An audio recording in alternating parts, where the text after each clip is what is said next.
Okay, hello everybody. Welcome to Korean Atlanta Mentorship. And in this video, we're just going to do another Velocity Banking review. It is Sunday today. And think about this. If you had all of your debt paid off, wouldn't you be a little more bit more generous on Sundays?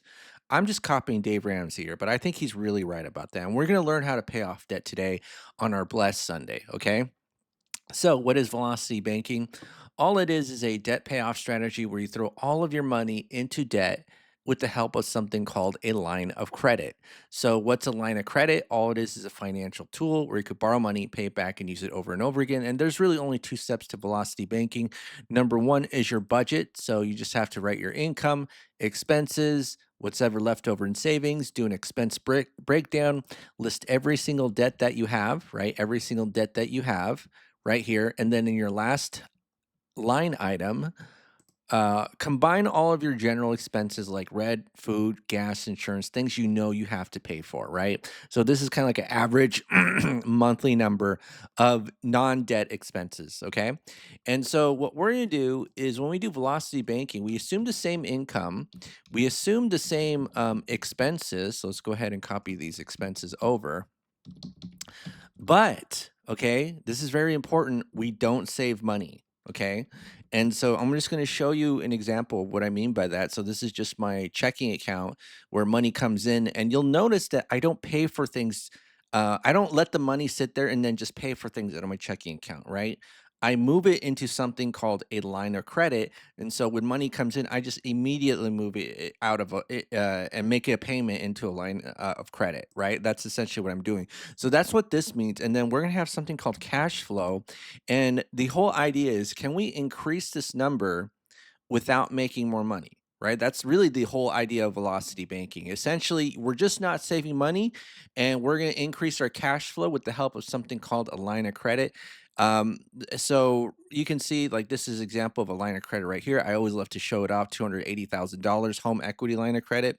So what does this mean for someone who has this? Well, basically, you can click a button on the bank's website and then borrow up to $280,000 at a 7.5% interest rate and then dump that into liquid cash in your checking account, right?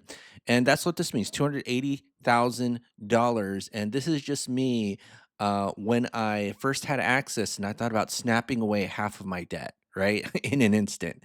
That's what I thought, but I don't think I actually did that. Okay, so for this example, we're actually just going to assume that we have a 7.5% line of credit, 280,000. Why not, right? Let's just actually use real life of credit that I have, a real life line of credit that I have, not life of credit. A little life of credit would be pretty sweet, even though I don't even know what I'm talking about. All right. So let's go ahead and get started. And one thing I do want to mention is that if you're in the negative savings right here, you're going to have a hard time getting a line of credit because banks don't lend money to people who need it. Right. And so if they say, whoa, you need money, we're not going to give you a free and clear line of credit. That's almost impossible. Right.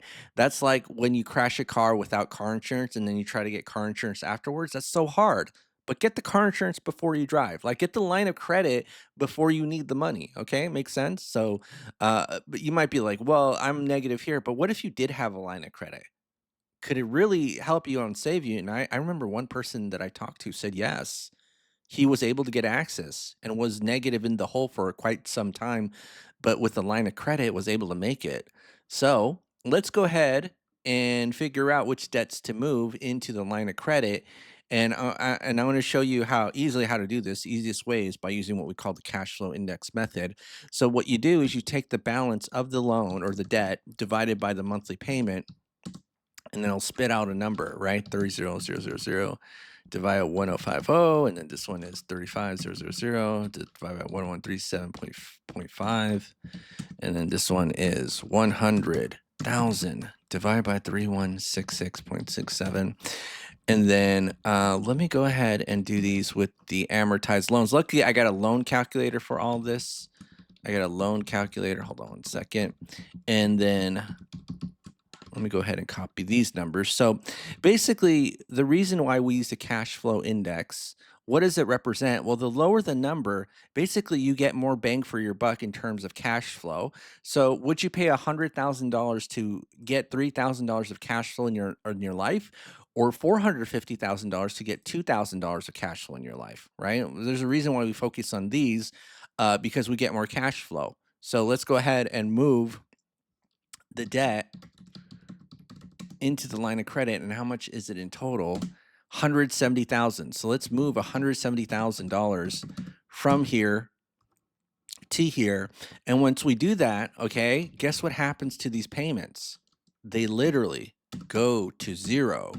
And how did we get from negative $1,000 to $4,483.09 without making more money? Do you see how we didn't make any more money here?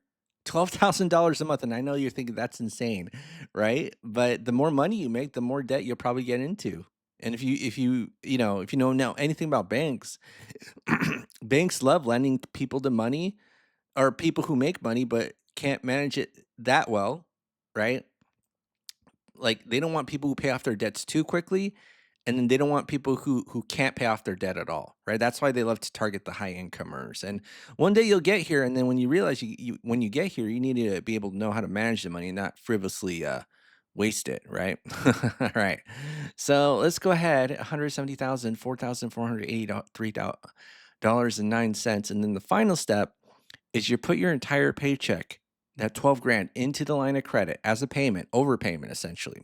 You take your expenses out, and then after every single month, the balance goes down by your cash flow, which is $4,483.09 for now. So let's go ahead and do this. And this is going to be this. And then this is going to be this.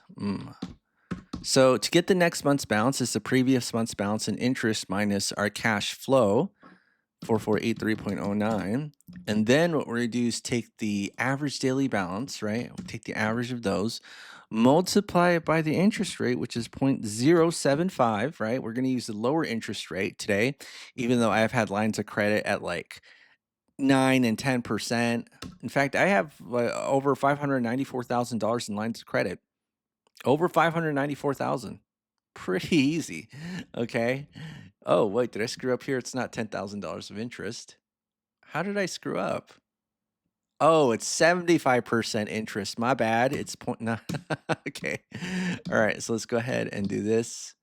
All right. And then we just copy and paste. And all right. So now we see that in month 44, we paid off all that credit card debt.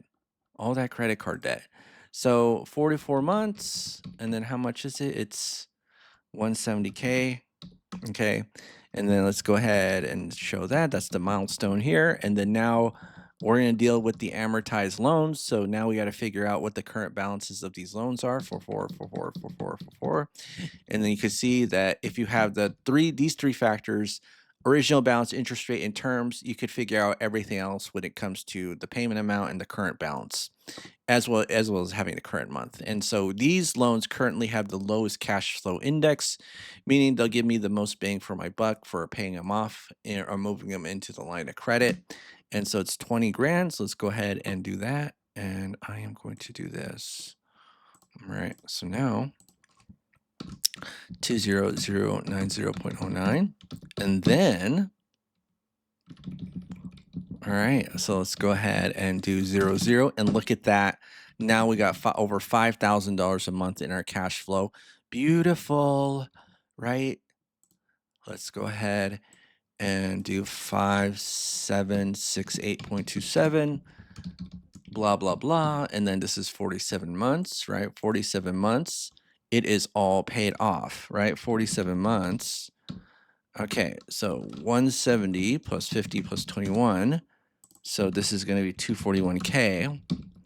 And then now we got to deal with the student loan and the mortgage. Wow, it's only 2 more loans. That was pretty quick. And we're at month 47. So it's 00, month 47. And then now let's go ahead and deal with the student loan. Again, lowest cash flow index. Now, just a quick caveat or warning is if this cash flow index is really, really high, and you have an interest rate difference. So, for example, 4 to 10, like 10% line of credit, 4% loan. You don't want to move the loan into the line of credit. Okay, you have to be really careful about this. And now, for now, I'm just going to move the student loan into the line just because we don't have that much in the balance relatively. But let's go ahead and move it right now, and then this is going to be plus 36653.1. And then how much does our cash flow increase by? $500. And we're going to go ahead and, ooh, $6,000 of cash flow. Nice. Nice. All right. So this is going to be 6351.63. All right. So now this is 53 months. 53 months. And then, okay, so it's 241 plus 55. So this is 296K. And this is going to be at 53 months. So 53 months. We have a velocity banking calculator. And luckily, I think I pre-filled it out, right? So one thing I do want to show is that, so this is like uh, the loan information, how much you're moving into the line of credit, and your income and expenses, everything except for the loan you're trying to pay off. Now, one thing I want to show is sometimes the internet is promoting this bad idea of always replacing your loan into a line of credit, right? So if I replace the whole thing, look at this. This goes to 81 grand of interest, okay? But if we just do this in small chunks, let's say $12,000 chunks, we pay half. Okay. So you could, even if you do a 30% credit card, that's $10,000 more. Okay, that's $10,000 more. Okay, so let's go ahead and finish this up. 4 points. No, you got to do 7.5 actually. So 4.5 years will pay it off. And actually, if you do 7.5 and 8, barely any difference. What, a couple $100, right? So let's go ahead. 4.5 years. We are done. And then this is Wablam, and then this is Wablam, and then this is going to be 53 divided by 12 plus 4.5, and that's 8.92 years. We are debt free, and we're going to get a goat, greatest of all time, because we paid off our mortgage in 2 years and 9 months. Just gotta throw that in there for the ego. All right, $746,000 of debt, 8.92 years of debt, in 8.92 years debt free. Let's actually do this. 746 divided by 8.92. That's $83,000 of debt per year. Interesting. Okay, on average, right? But although it's not really a good average, because some debt gets paid quicker than others. But yes, okay. Well, that's it for today, folks. Blessed Sunday. So hopefully, when you step outside your house, you just feel that feeling of being debt free and that you're blessed. And then once you are debt free, then you'll be able to be so much more generous than if you were not. It's true. Copy Dave Ramsey right there. All right. Well, that's it for today, folks. Have a great day. This is Korean Atlanta Mentorship, and my name is possibly Tanya.